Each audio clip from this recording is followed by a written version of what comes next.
ట్రూ9 news కి స్వాగతం. నేను Sumalatha. Telugu Desam party Kadapa MP ticket YS సౌభాగ్యమ్మకు దక్కితే మాకు అంతకంటే అవమానం ఇంకొకటి ఉండదని టీడీపీ రాష్ట్ర ఉపాధ్యక్షుడు పేర్ల పార్థసారథి రెడ్డి తెలిపారు.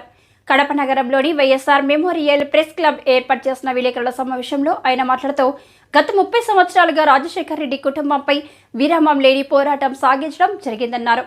ఇందులో తమ కుటుంబం అన్ని విధాలా చితికిపోవడం జరిగిందన్నారు. ఆ కుటుంబంతో ఎన్నో సమస్యలు ఎదుర్కోవడం జరిగిందన్నారు. ఇటువంటి తరుణంలో రాబోయే ఎన్నికల్లో కడప ఎంపీ స్థానానికి వైఎస్ సౌభాగ్యమ్మనకు అవకాశం కల్పిస్తున్నట్లు పుకార్లు వినిపిస్తున్నాయన్నారు.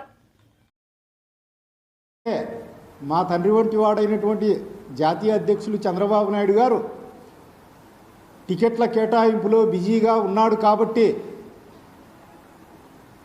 నాకు ఆయనతో పర్సనల్గా మాట్లాడే అవకాశం కానీ నన్ను పిలుచకపోయి ప్రత్యేకమైనటువంటి శ్రద్ధ తీసుకొని మాట్లాడించేవారు లేరు కాబట్టి, ఇంతకు మించినటువంటి మార్గం లేదు కాబట్టి మీ ద్వారా విన్నవించుకునే అవసరం నాకు ఈరోజు ఏర్పడింది. సుదీర్ఘ కాలం పాటు YS Rajareddy, Rajasekhara Reddy, Vivekananda Reddy, EC Gangireddy, YS Jagan అనేక విధాలుగా మమ్మల్ని హింసించినటువంటి విషయం మీకందరికీ తెలుసు. 1995, 96, 98 సంఘటనలు ఒక్కసారి మీరు జ్ఞాపకంలోకి తెచ్చుకుంటే ఆనాటి అరాచకమైనటువంటి పరిస్థితులు మేము పోరాడిన తీరు తెలుగుదేశం పార్టీకి నిరంతరము ప్రేరణ కలిగిస్తుంది.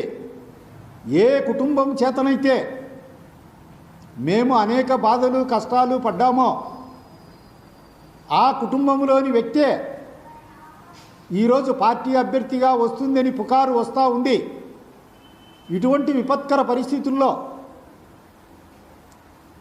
మేము మా పార్టీ ఆ విధమైనటువంటి ఆలోచన చేయదని నమ్ముచున్నాం. ఈనాటికి కూడా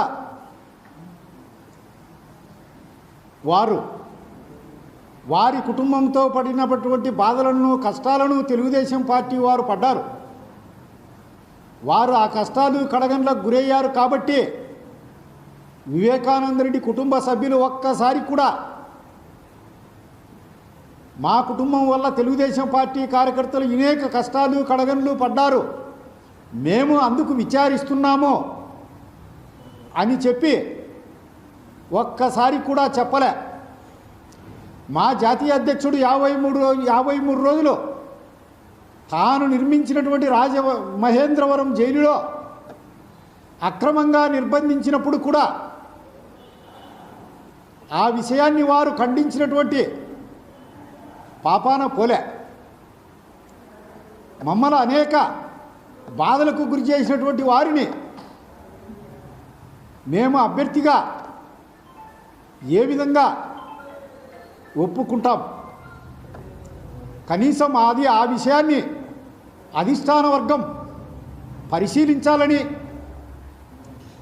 అదే పార్లమెంటుకు అభ్యర్థికే ఈ కడప పార్లమెంటులో తెలుగుదేశం పార్టీ తరఫున పోటీ చేసే దమ్ముండే మనగాడు కానీ,